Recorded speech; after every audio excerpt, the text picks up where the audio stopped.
Estamos en Yo José Obdulio, el canal YouTube El Ventilador. Les agradecemos suscribirse y les agradeceremos también un like. Estoy con Alfredo Rangel. Ya el anterior programa lo hicimos con él sobre Chile. En producción estuvieron haciéndome una crítica, Alfredo, que les sonaba muy duro lo de que el estallido social lo llamáramos el eructo izquierdista. Entonces vamos a poner lo que el estornudo izquierdista, de pronto. Le bajo un poquito la nota y la fuerza al argumento, pero es válido. Bueno, me gustó mucho que hiciéramos un paralelo Boric-Petro, porque es Chile-Colombia. Así es. Dos países en una misma, sin salida aparente hace un año y que ya hoy comienzan a ver una luz al final del túnel. La misma crisis de gobernabilidad, muy parecida, muy semejante, porque los dos regímenes que están en estos dos países tienen unos orígenes muy similares, tienen discursos muy parecidos y tienen protagonistas, si protagonistas también si muy te muy parece parecidos. excesivo o dijéramos muy artificiosa la idea de que tienen el vaso comunicante del Foro de Sao Paulo.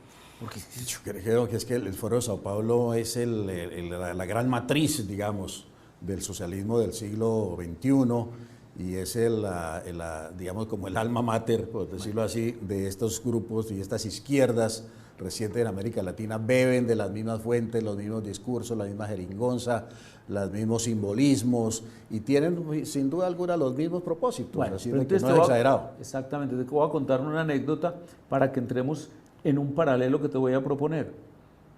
Petro, Samper, ya no es Chile-Colombia, sino Colombia-Colombia. Colombia 1994, Colombia 2023-24. Resulta que Samper es un personaje que es feliz haciendo creer o haciéndose pasar por ser un gran líder de la izquierda latinoamericana.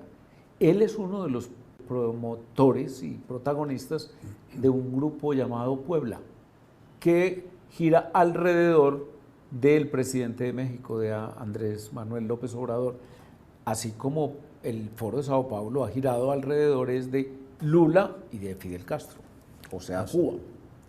Entonces, revisando archivos, me puse a ver las referencias que hace Chávez respecto a Samper. Te vas de para atrás, te desprecio.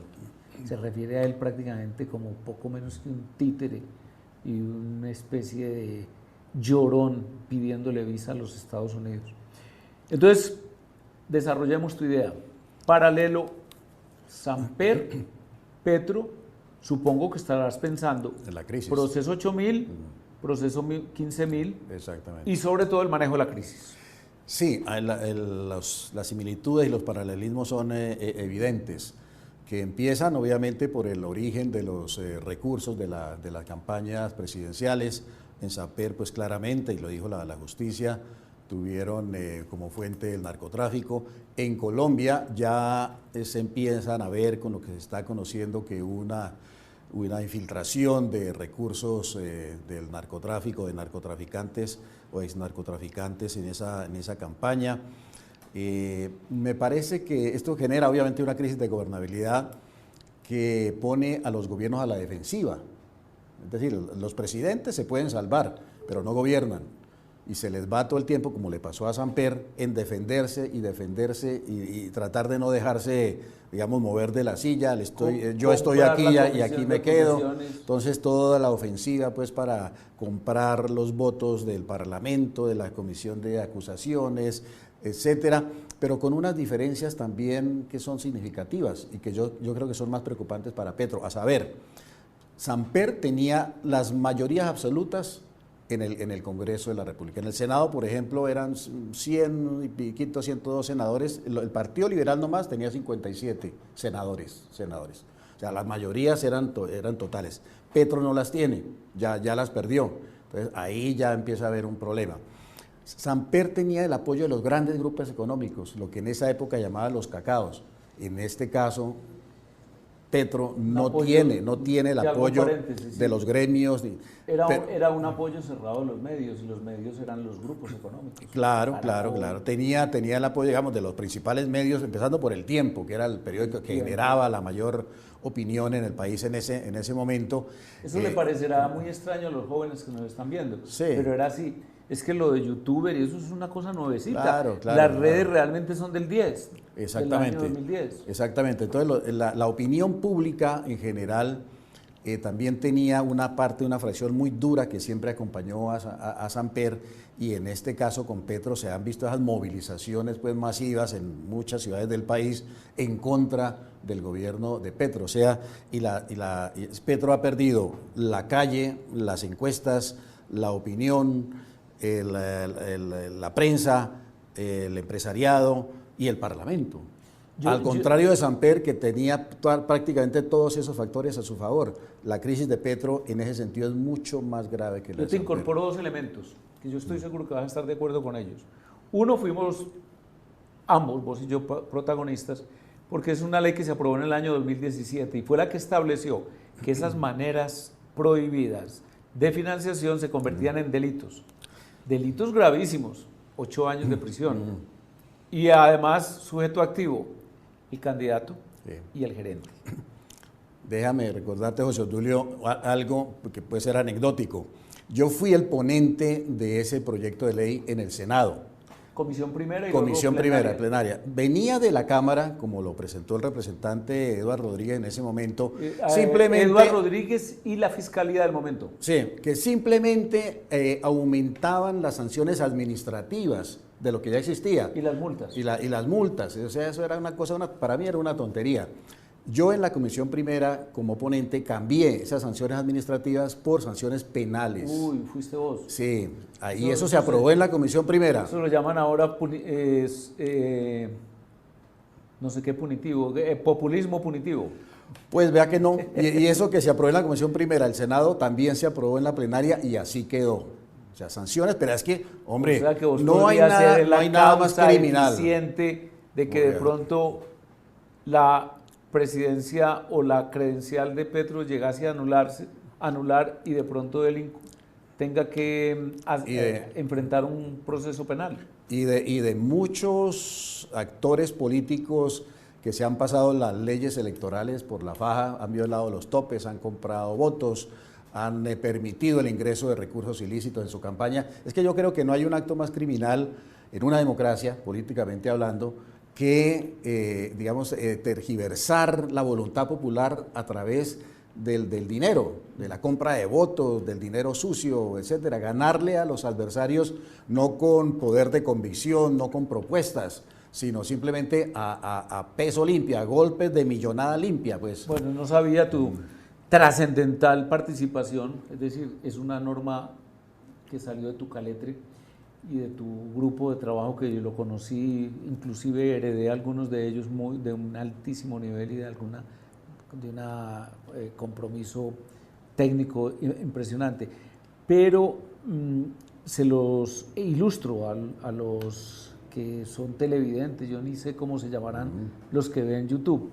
Es la ley 1864 del año 2017, para que le pongan cuidado.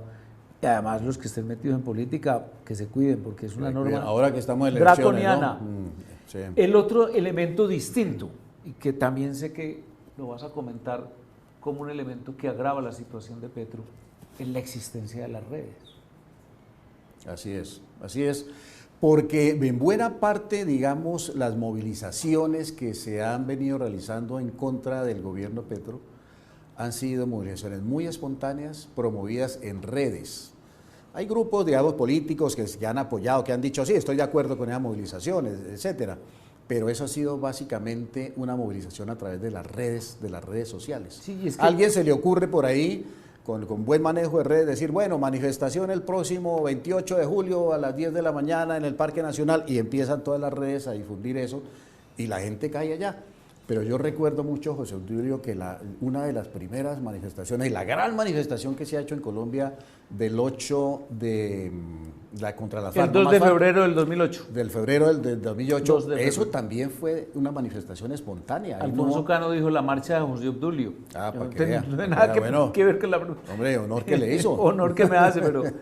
Y le daba también instrucciones a un representante a la Cámara de la época y hoy senador para que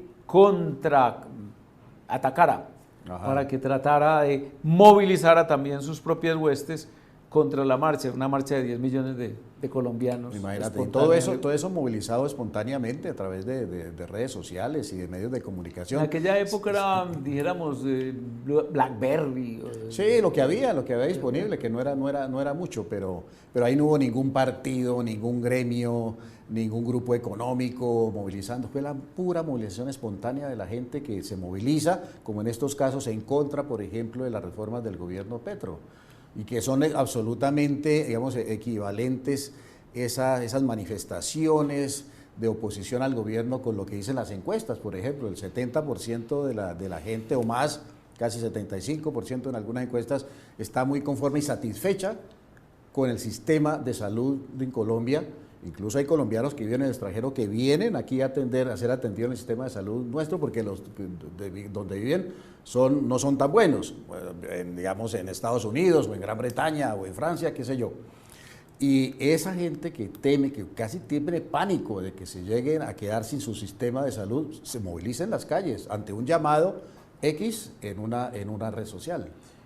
Yo creo que ya terminamos redondeando este programa y te invito a un tercer programa para que hablemos, diéramos ya más genéricamente del gobierno Petro y un pronóstico hacia dónde va y cuál va a ser el final, o cuando hablo del final pienso en el 2026, no estoy diciendo que haya un proceso de, ¿cómo fue que dijo algún amigo nuestro alguna vez?